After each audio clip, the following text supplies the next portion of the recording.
How's it going, guys? We've been meaning to bring on some guests for our conversations for a while, and I thought, what could be better than my dad? Some of you probably recognize him, and from one of the Let's Plays on LaFave Bros.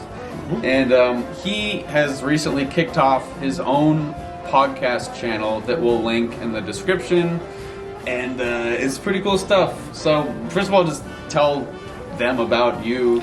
Well, first of all, I want to thank you and Ben for having me on. I mean, the podcast, so-called, that I'm doing is really just some YouTube videos address a pretty obscure subject. So I'm just glad that you would take enough interest in it to have me on. Thank you. Yeah, of course. Yeah. So you want me to start with something about myself? Yeah, just kind of your background and... All right. Well, for decades, I was an arts journalist for various newspapers. For the Kansas City Star in Kansas City, Missouri, the Arizona Daily Star in Tucson, and for 15 years, the Arizona Republic in Phoenix. That's what I did most of my professional life, so-called.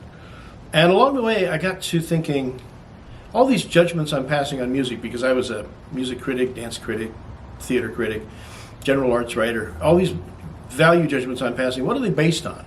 Is there nothing more than just taste involved? If so, is that just subjective and purely arbitrary and random from person to person? Is it a matter of what the Marxists would call material culture? Is that all it is? It's just kind of reporting on who likes what because of their upbringing and their material context of the society they live in. That made no sense to me either. So I got to thinking there must be some way of looking at the arts that is a little bit more oriented to understanding what is true in the arts and what is real, and looking at a piece of art as an expression of something beyond just some cultural effluence, as it were. So I started to study philosophy, which had been an enthusiasm of mine as a young man. In fact, I almost was a philosophy major instead of a music major. As it turned out, I got a couple of degrees in composition, and this guy's taken after me that way. And then went into the critic business. But so I came back around to philosophy and went back to school. I went to a school where the campus is based in Switzerland called European Graduate School. And this is a graduate school oriented to teachers. And at the time, I had resigned from newspapering and was doing a little music school teaching, so I had my summers free.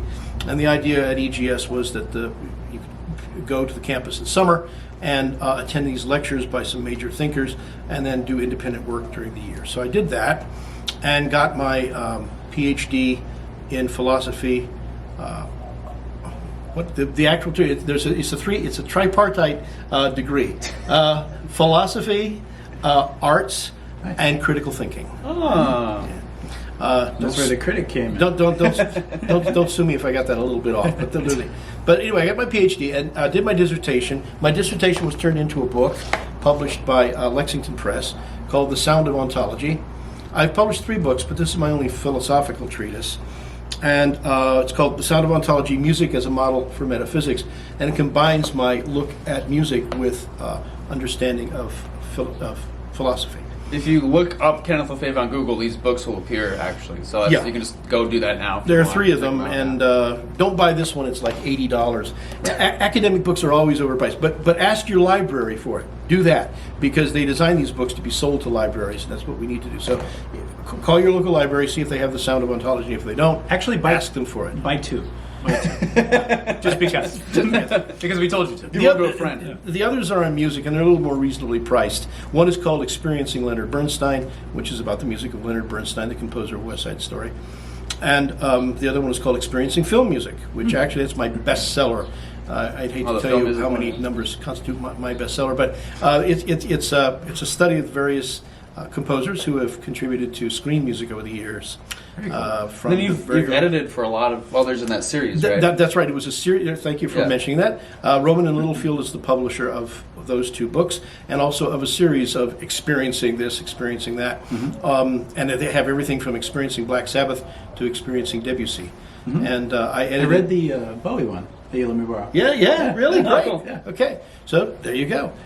So we've got we cut a very high profile as far as the kinds of music we talk about. experiencing jazz, experiencing Herbie Hancock, experiencing Tchaikovsky.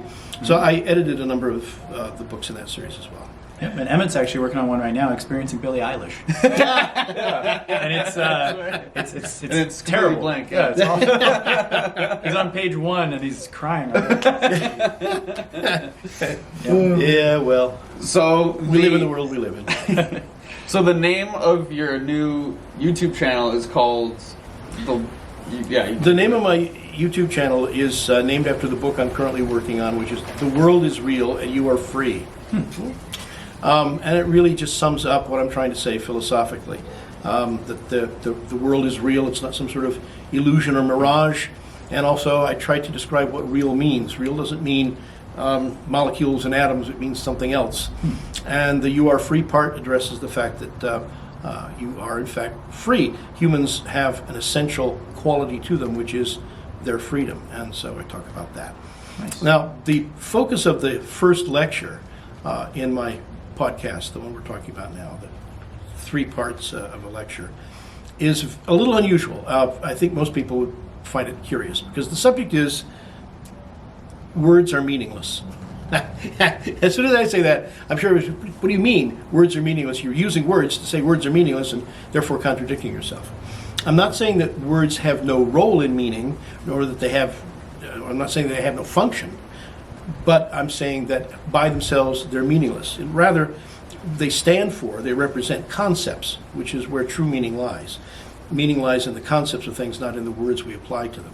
Now, philosophy itself is occupied with the subject of words and language extensively, as any of you who have read philosophy know, and especially in the 20th century. And it came to a point, came really to a head with Jacques Derrida in the 1990s, who, as the spearhead of postmodernism, said, there is nothing outside the text. In other words, the words are simply signifiers signifying other signifiers, which signify other signifiers, and they're sort of caught inside this maze, and they are, there's nothing outside of them, okay? And it may sound like I'm saying that when I say words are meaningless, but I'm saying actually the opposite, because I'm saying that there's nothing inside the words. It's not that words don't refer to anything, but that words have a special form of reference, and they, in themselves, do not have meaning. It's concepts that have meaning. Okay. kind of blowing my mind right now. Well, it's not an easy subject, and I don't expect anybody to just like go to my podcast, but you could if you wanted to. Was there anything that you encountered that prompted you to start this series?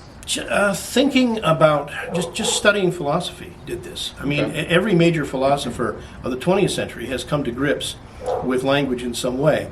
Alfred North Whitehead, one of my favorite philosophers, said, and this is a paraphrase but a close one, the job of philosophy is clarifying everyday language. And Martin Heidegger, another favorite philosopher of mine, said that most people in their daily use of words employ what he called das Man, which apparently is German for the they. They say this and they say that. Instead of thinking through things on their own, they simply take whatever words are presented to them, accept them, and so forth. Then Ludwig Wittgenstein, most famously. Ludwig. You guys know Wittgenstein? No. No. I call my cat Ludwig sometimes. Do you? Okay. Ludwig Wittgenstein said that really language was a kind of game. And then finally, Saul Kripke came around and made the case that is the basis for my case that words are essentially without meaning. Let me explain to you what Kripke said. Saul Kripke, in a book called Naming and Necessity in the 1970s, said that proper names could not be defined. In other words, we could never define Richard Nixon as the 37th or whatever he was, President of the United States, because contingency comes into play. Suppose he had not been elected president. That means it wouldn't any longer be Richard Nixon? No, of course not. Suppose we define Aristotle as the author of the Metaphysics. Suppose we find out tomorrow then that the Metaphysics was actually written by a student of his, then he would no longer be Aristotle. And it goes on and on. Proper names have no way of being defined in the usual sense. They can only withstand what Saul Kripke called rigid designators. In other words, we point to Richard Nixon. What we mean by Richard Nixon is everything that Richard Nixon is, or was. And what we mean by Aristotle is everything that he was. And we don't mean any one particular thing, because if we take any one particular thing away, then that would kind of negate the whole idea of understanding the person we're talking about. So that's proper names. Later in his book, he suggests that nouns themselves, or at least many nouns, can only be described as rigid designators. Now, let's back up a little bit. There's a kind of definition called ostensive definition. An ostensive definition, and Wittgenstein refers to this once in the Blue Book. He uses the word ostensive. Ostensive definition is when you point to something and say, that. For instance, colors. Colors can only be defined ostensively. You can only point to them and say, that's what I mean. Now, most people, when they hear this, will say, but what about light frequency? Isn't yellow a certain visual frequency? And isn't that the definition of yellow? To which one would say, so to a blind person, if he asks what yellow is, and you said, well, the definition is this particular frequency, would he have any concept of what yellow is? No, because there is no definition of yellow except to point at it. In a related sense, for instance, there are colorblind people who will see blue instead of red. Now, that means that the presence of one frequency is for most people red, but for a few people blue. So that completely obviates the idea of defining a color by frequency, because if the same frequency can be two colors, it's useless as a definition. The only way we can define color is to point at it and say blue, red, yellow. Kripke makes the point that, in a sense, and I would go all the way and say this is absolutely true, the only way we can define anything is by pointing at it. Later in his book, he talks about, for instance, gold. And he says, suppose we define gold as a bright, shiny yellow rock. And then someone discovers iron pyrite, which is fool's gold, which is also a bright, shiny golden yellow rock. Does that mean we have to expand our definition of gold? No. Gold was always gold. It was gold because we point to it and say, that's what we mean by gold. We mean all of it. We don't mean some abstraction of it. We mean the concrete entity gold, just as we would mean the concrete person Aristotle or Richard Nixon or yellow or blue.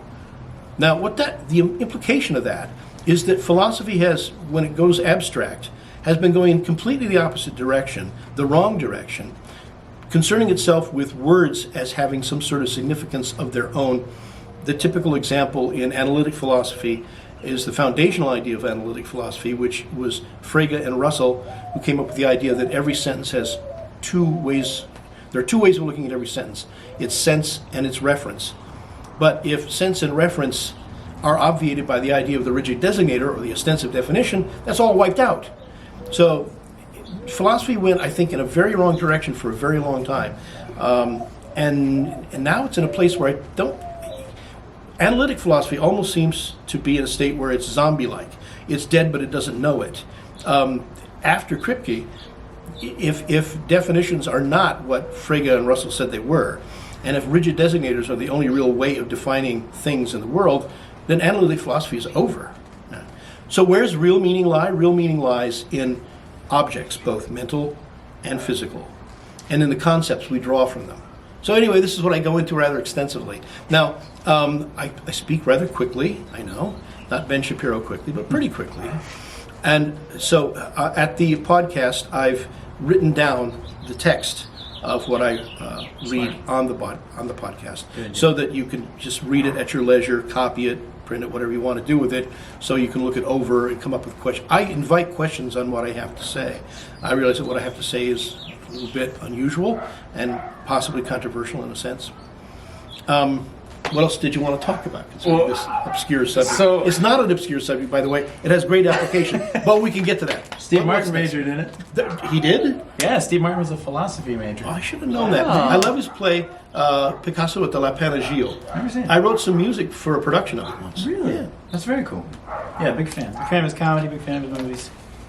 Yeah, well, you should look up Picasso at the La Panagio.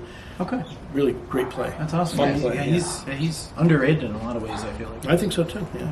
So, what is it about the analytic philosophy version of, like, wordplay that you think makes their maybe just that whole route of thinking not good or not valid. Well, if words are taken at face value as having meaning without reference to the concepts underlying them, then words slip around on different concepts like sheets of mica, that geological sheet stone, and mean one thing now and another thing later. For example, everyone knows from 1984 the phrases "freedom is slavery," "ignorance is strength," "war is peace." Right. If you've read 1984, those are the three great slogans of INGSOC. Well, how can you get freedom is slavery? It seems like a contradiction. And in fact, it is a contradiction conceptually. But here's how wordplay can turn one into another. If you talk about freedom, you must necessarily talk about individual responsibility. And if you talk about individual responsibility, you must inevitably talk about things that people have to do because they don't want to do them. They have to do them because it's their responsibility. And making people do things that are things they don't want to do is a kind of slavery, isn't it? So you can kind of let those concepts slide and glide over each other until one word means another and both are meaningless. It's a very, very dangerous thing to do. A more controversial and more recent example might be, get into some real controversial areas here, might be the word racist, which has undergone this incredible sea change recently. Racist used to mean, and in fact the concept means, judging a person by their race or ethnicity. It's coming around to mean anything having to do with whiteness or European culture as opposed to the oppressed group of people of color. That's not really the concept of racism. But when the word is borrowed from the concept and slapped on a completely different concept, there's confusion. Confusion and chaos, and people who misuse the word can play with it to their advantage against people who try to insist on using the word as it originally was thought of in the concept where it was first applied. Totally true. Yeah. One thing I noticed about this, and like I said, my grasp on philosophy, obviously compared to you, is nothing, But I took one philosophy class in college, and I feel like I didn't gain that much from it. But the teacher was kind of all over the spectrum. But it was kind of enjoyable though.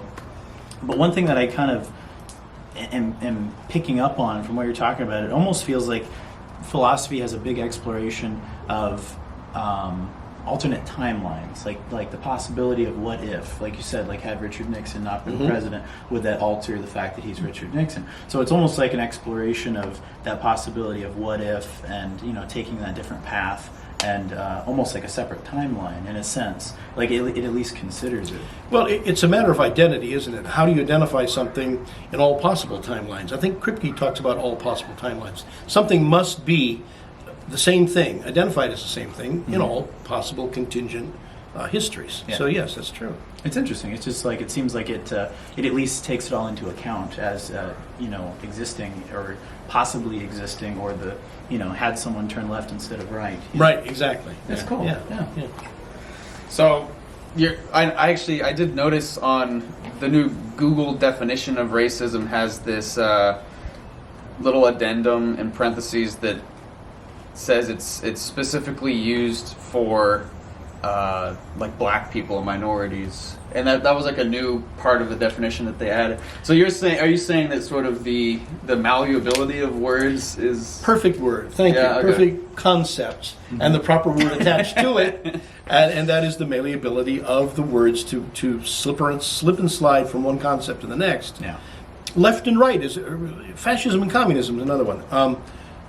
And I actually wrote extensively about this. By the way, a lot of my shorter pieces, mostly politically oriented pieces, can be found at intellectualtakeout.org and fee.org, F-E-E.org. Then you also do some stuff for Epoch Times. The Epoch right? Times, Yeah. right, all the right-wing organizations. We'll link all those down below so you guys can check them out. Right. So what was I talking about? The malleability of words. The Fascist malleability versus... words. Fascist versus communism. If you look at the concept of fascism and the concept of communism, they're essentially the same. They're both totalitarians. And fascists get slung at both sides constantly. Well, yeah, that's not what I was meaning to say or intending to say. Yeah. Both are forms of totalitarianism. Yeah. Martin Heidegger said that philosophy is knowledge of the essence of things. If you look at the essence of the actual existence of state communism and fascism, they're forms of the same thing. Right. Their differences are strictly formal. They're not actual or essential. And yet, communism is said to be at the left side of the spectrum and fascism at the right side of the political spectrum. Well, that would imply that they're opposites, which they're not. Right. But that's used very cleverly by advocates of the left to say you don't want to be fascist. They're on the right, therefore you should be as far left as possible. So now if you make a tweet that I disagree with, you're a fascist. Yeah, that's right. Yes. And it's using those words left and right, misusing them in a way that they were never intended to be used. Right. And ignoring the essence of a thing, the concept of a thing. The concept of totalitarianism applies equally to fascism and communism. Eliminating that and using words instead, words that have inherently no meaning, to designate them as opposites and therefore sell one over the other. Yeah, I think the obviously like communism has become almost a positive thing with the left these days, which is weird. But Exactly what I was trying to say. is- like the word fascism is all tied up with such evils that I've seen a lot of communists say that the Republicans are fascists, but then Republicans come back and say, no, you're the fascist. So it has. I think that- the Republicans are closer to the truth. Yeah, no, I think so. frankly. Yeah, You know, I have trouble what with you're that. saying they're synonymous. Yeah, exactly. Because Yeah. they really are the same. And definitions merely make technical matters, reduced to technical matters, Right. what should be an essential general matter. Now, Hannah Arendt, who was a great philosopher of the 20th century, a student of Heidegger's, wrote a book called The Origins of Totalitarianism, and she covered both fascism and communism. She put them both under the same umbrella, Right. totalitarianism. She went into detail about how they differ and how each one comes into existence, and they are birthed from different conceptual standpoints, but they amount to the same thing. Yeah. It is interesting how now, especially in the social media era, how they can take a word like communism or fascism and throw in all this different meaning into it and literally change the definition year by year. Yeah, that's what I mean. When definitions slip around and change, Yeah. you're just playing the language game, as Victor said. Yeah. And that's all it is. And that's why words as such are meaningless unless they're tied to a certain concept. Yeah. And that they need to be tied to that concept. They need to be remaining with that concept. They need to. Right. Racism always needs to mean what racism in fact means. Yeah. Right. Yeah. Yeah. How do you think we... I'm sorry. No, go ahead. I was going to say... I'm so sorry. I was going to say, how do you think we fix that? Like, how do you think we go back and... I don't think we can right now with how crazy things are, but what do you think would be the answer to prevent people from changing the meaning of words so radically and so intensely? I don't know. Yeah. I wish I had some answer. Yeah. That's almost a different conversation, isn't it? Yeah. How do you get people to start to rethink what they think they've already thought? Yeah. I don't know. I wish I did. Yeah. So, Well, being How about you? You got being any ideas on equipped that? with the ability to identify when it's happening is good, and that's what people can take away from your podcast. Yeah, and anything you can do to really understand what's going on at the deepest levels, linguistically, philosophically, etc., that's good. The mayor of Chicago recently announced. You know who she is? No. Yeah, Let's pull her up. I'll pull her up. Yeah, you pull up the mayor of Chicago. Current Mayor of Chicago has announced that she will only give one-on-one interviews to journalists of color. She will not talk with white journalists. It's obscene. I've heard of a few doing that. A few celebrities and a few. It's racist. There's an example of that. Like they pretend to be she's the an antithesis of racism, but they're actually like coming back. Oh, there to she is. She's the kind of hobbit-looking one. Yeah. Yeah. Meanwhile, there's gun violence in her city every weekend, and she's doing nothing about it.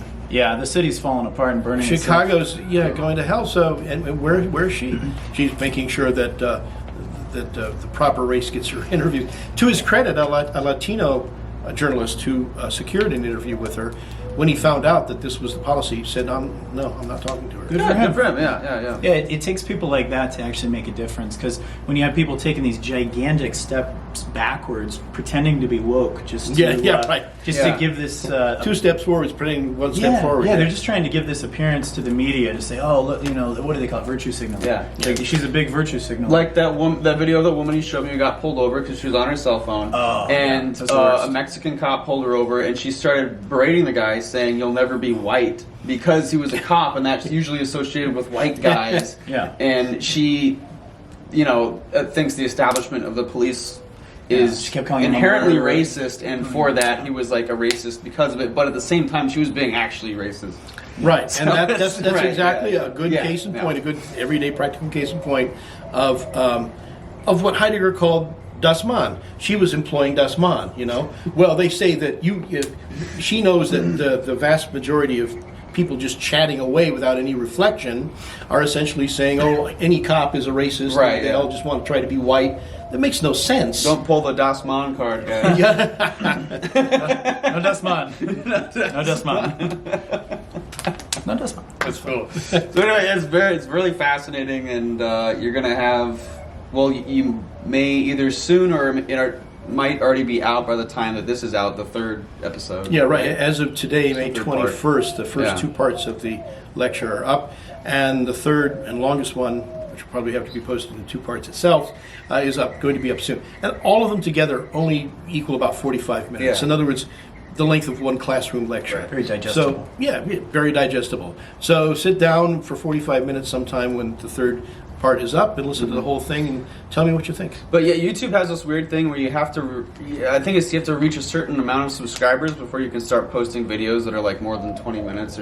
So subscribe to them so you can post those videos because they're generally a little longer in length, like ours tend to be. Yeah.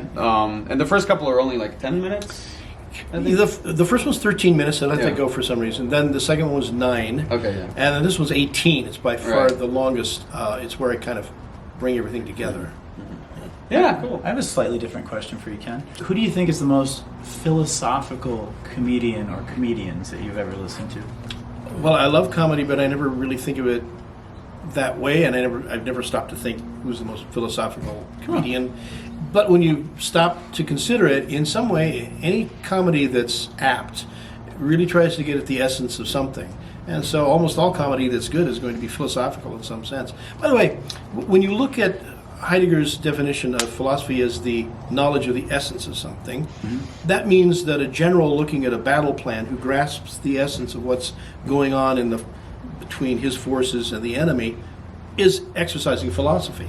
A pianist who sits down to understand a Beethoven sonata and grasps its essence and its core is doing philosophy. Philosophy is a very worldly, everyday, useful kind of thing.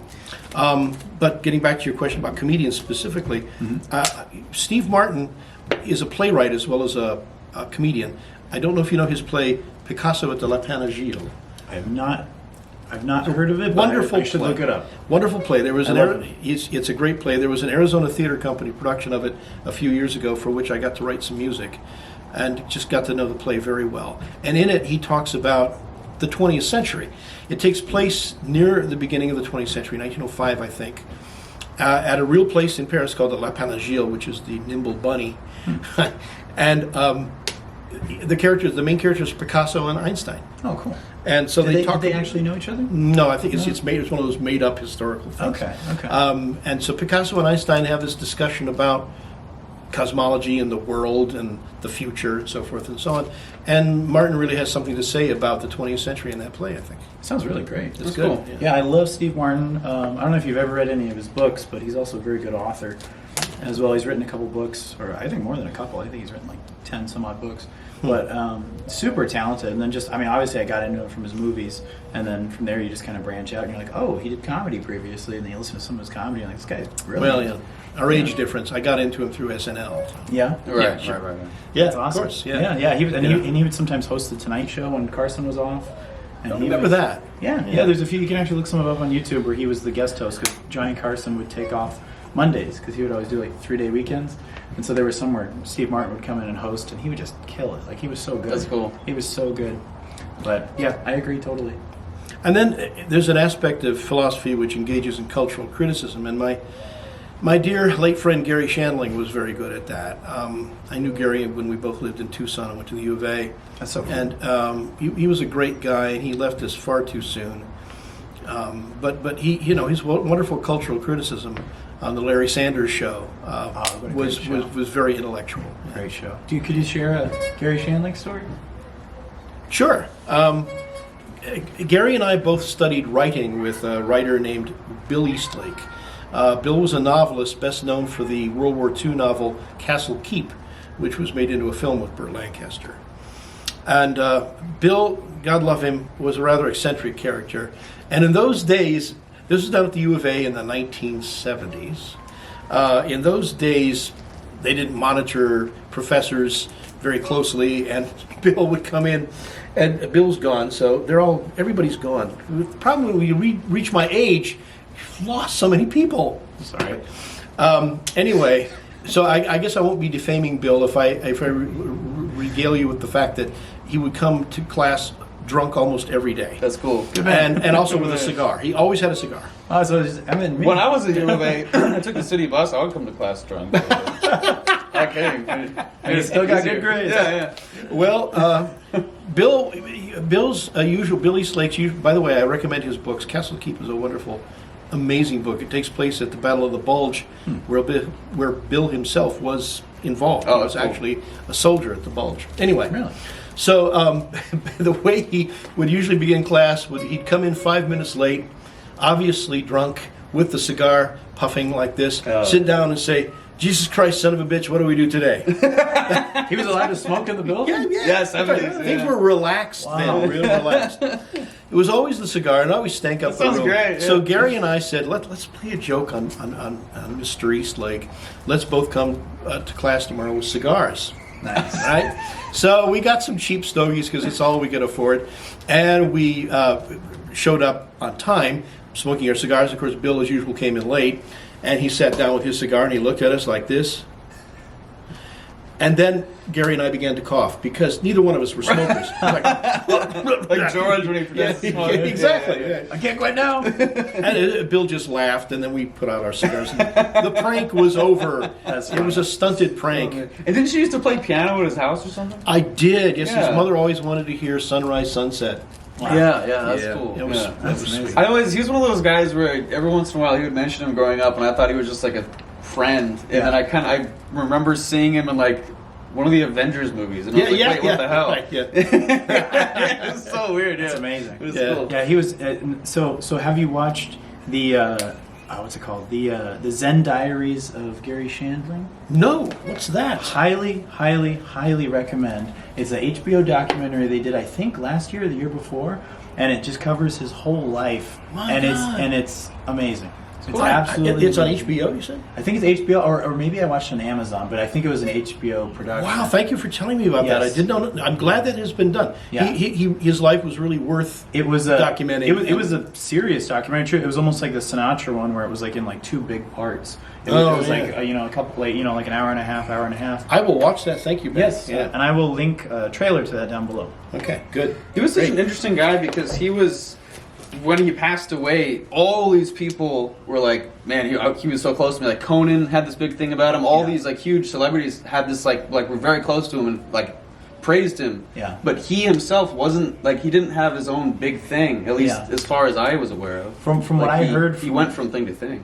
From what I heard from that documentary, and you can confirm it from knowing him, it said that like there was I can't remember who the comedian was. It was someone pretty famous, and he said he met him at a big party. It was like a big Hollywood party, and he said Gary Shandling was just kind of hanging out off to the side by himself and just like talking to one or two people, and not really a part of the crowd, not really being the center of attention.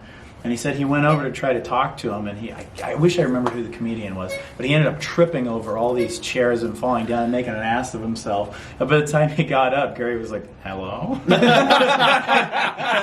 then he shook his hand, and he was so embarrassed he ran away. But he made it sound like Gary Shandling was, he wasn't trying to be the center of attention. Right, He was just yeah, kind of yeah. a little more reserved. He was a pretty modest man, actually. Yeah. Yeah. That's interesting. Well, He just wanted to be funny, and he was funny. Yeah. Yeah. That's great. Cool. That's awesome. Anyway, my dad. Kenneth LaFave, everyone. Hope you guys enjoy. My claim to fame here. Him and his brother. Well, thank you for coming on, and thank make you, sure Ben. you check out his podcast as well. Learn some stuff, open your mind. If you guys want to have any questions and you want to see him back again sometime, let us know. I'd be glad to It'll return. be fun. Thanks. Yeah. Awesome. Well, take care, guys, and remain unfazed.